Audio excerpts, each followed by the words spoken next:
On a vu dans les vidéos précédentes un aperçu du portail VRM de Victron Énergie et une méthode pour faire un dimensionnement d'une installation solaire. Parlons maintenant du choix et de l'achat du matériel. On serait tenté d'aller voir directement des professionnels, mais n'oublions pas que leur priorité, c'est de vendre des produits et des services. Quelquefois, des commerciaux arrivent à nous vendre des choses dont eux-mêmes ne connaissent pas grand-chose. Le but de la vidéo maintenant, c'est de suggérer un moyen d'optimiser l'achat de matériel et de vous aider à mieux comprendre et à prendre une bonne décision. Une fois le dimensionnement bien fait, on procède à l'achat du matériel. Il faut faire des choix objectifs, sans être aveuglé par les marques ou ébloui par les pubs. Le matériel existe dans différentes gammes de qualité et de prix. Rappelons que le matériel standard, pour avoir du 220 volts, c'est un ensemble composé de panneaux solaires, régulateurs de charge, batteries, convertisseurs ou onduleurs. Pour avoir plus d'options, on pourrait avoir besoin d'une passerelle de communication. Pour le monitoring par exemple, toute option supplémentaire augmente le prix, alors il faut bien choisir les options dont on aura vraiment besoin. Le matériel des grandes marques coûte forcément plus cher, et on a tendance à dire que du chinois bas de gamme ferait l'affaire, mais nous raisonnons en termes de rapport qualité-prix. En général, je déconseille l'achat de kits complets. C'est un excellent moyen pour les vendeurs de glisser des composants de mauvais rapport qualité-prix, ou même invendables séparément. Je déconseille aussi les matériels tout en un, comme le convertisseur qu'ils disent hybride. Ce type de convertisseur a un régulateur de charge solaire et un chargeur de batterie intégré. Vous l'aurez deviné, nous utilisons quelques appareils de Victron Énergie. Je vous explique ce qui a conduit à ce choix, et vous pourrez procéder de manière similaire si vous voulez choisir d'autres marques. Au tout début de mon aventure, j'ai déjà acheté un kit complet, mort au bout de quelques mois. Tout ce qui m'en reste, c'est des panneaux solaires qui marchent encore aujourd'hui. J'ai alors acheté un premier régulateur de charge de Victron, un petit de 15 ampères. J'étais surpris par l'efficacité. J'ai même pu ranimer des batteries mortes avec ce petit modèle. Après, en comparant avec les marques de gamme similaires, ou même supérieures, on se rend vite compte que Victron a le meilleur rapport qualité-prix. J'intègre la communauté des utilisateurs de Victron, une communauté très importante. Les retours sont plutôt positifs. Ce fabricant existe depuis assez longtemps, ce qui nous permet d'accorder de l'importance au retour des utilisateurs.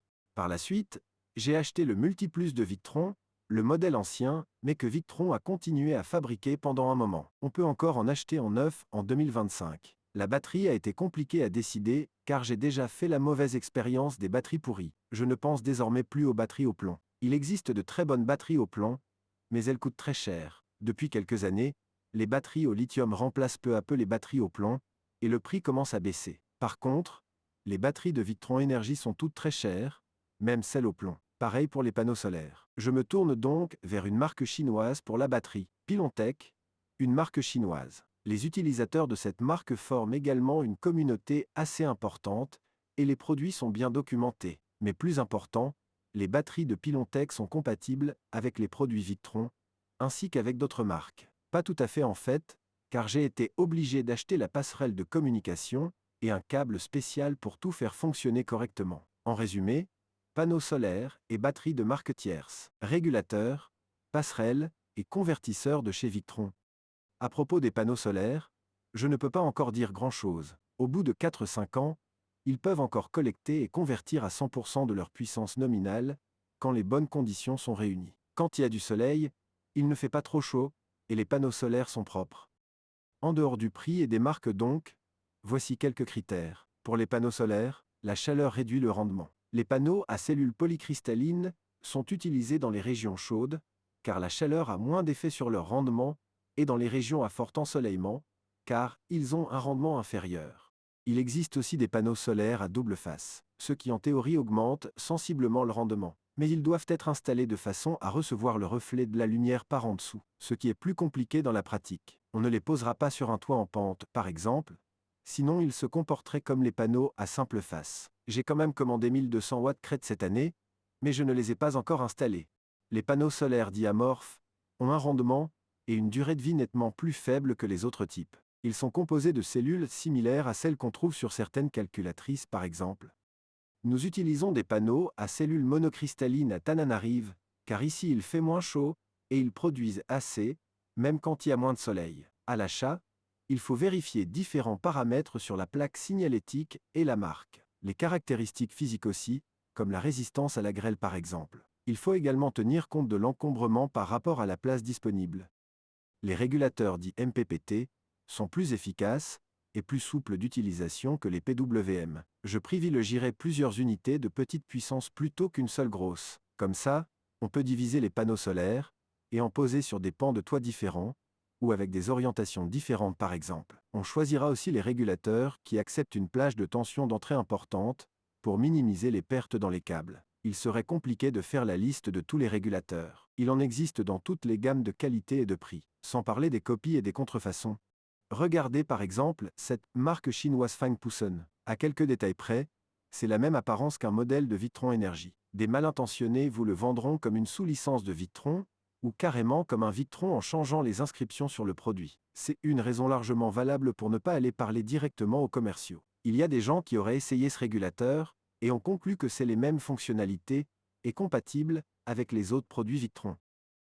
Le prix des batteries au lithium est en train de baisser, ce qui éclipse petit à petit les batteries au plomb, et on voit même d'autres technologies émerger. Les batteries au plomb sont moins chères à l'achat, mais elles durent moins. Elles sont encombrantes, car il faut nécessairement les surdimensionner pour pouvoir encaisser les courants de décharge puissantes. En plus, on risque de les amener souvent en décharge profonde, ce qui réduit leur durée de vie ou même les abîme de façon irréversible. Il existe plusieurs types de ces batteries, à acide, à gel, tubulaire, etc. Pour avoir une capacité importante, on doit mettre plusieurs batteries en parallèle, cela nécessite d'installer un dispositif pour équilibrer ces batteries. Les batteries au lithium par contre, supportent bien les décharges puissantes et ne s'abîment pas immédiatement si on les décharge totalement. Plus cher à l'achat, mais la durée de vie est nettement plus longue et leur capacité chute moins vite dans le temps.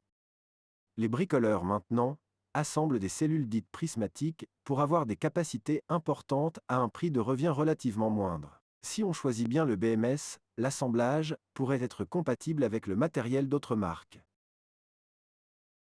Les convertisseurs à ondes sinusoïdales pures sont toujours préférables pour convenir au plus d'appareils possible. Comme pour les régulateurs de charge, je préférerais mettre plusieurs unités en parallèle au lieu d'une seule grosse, pour avoir de grandes puissances, même si la mise en œuvre est plus compliquée. Et comme pour les régulateurs de charge, la liste est longue en ce qui concerne le choix. J'ai dit plutôt qu'il vaut mieux éviter les tout en un, mais le Multiplus a un chargeur de batterie intégré, qu'on peut utiliser si on le connecte à la Jirama ou à un générateur thermique ou éolienne, mais sur le mien, j'ai désactivé cette fonction. Avec les tout en un, on s'épargne le problème de câblage, mais si un composant tombe en panne, il y a des chances que l'appareil tout entier cesse de fonctionner. Victron commercialise des modèles tout en un, mais quand on les ouvre, on se rend compte qu'ils ont juste tout mis dans une seule boîte. Le monitoring est une fonctionnalité intégrée à un grand nombre de convertisseurs, sans même avoir besoin d'un seul câble, mais ce n'est pas le cas de tous. Pour Victron par exemple, certains modèles de régulateurs ont le Bluetooth. Certains convertisseurs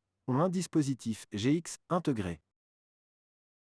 Un des avantages des produits Victron, c'est les firmware et les softwares qui sont pratiquement des open source. Accéder à des données est assez facile, pareil pour effectuer des automatisations par exemple. Dans notre feuille de calcul pour le dimensionnement, j'ai placé le chauffe-eau à partir de 11 heures, si je me souviens bien, mais en réalité, c'est un petit programme qui décide quand allumer ou éteindre le chauffe-eau, en fonction de quelques critères. Ces critères sont basés sur des données communiquées par les appareils Victron et la batterie. Un autre programme nous permet de tirer de l'énergie de la Jirama dans une plage horaire qu'on a définie, ou dans des conditions où on en aurait besoin. Pour les appareils rudimentaires, sans module de communication, rien que faire du monitoring est compliqué. Ça reste faisable, mais il faut ajouter d'autres composants et avoir une bonne connaissance en électronique, en électricité et en programmation pour y arriver convenablement. Enfin, les onduleurs dits communément solaires convertissent directement l'énergie des panneaux solaires en 220 volts. Cela réduit les pertes dues aux transformations, mais leur mise en œuvre est un peu compliquée et soumise à quelques contraintes. Il faut faire attention aux onduleurs qu'on connecte au réseau, car le système peut éventuellement injecter du courant dans le réseau. Cela pourrait représenter un danger et c'est normalement soumis à une réglementation spécifique. Il faut installer un dispositif spécial ou paramétrer convenablement son système pour empêcher cette situation.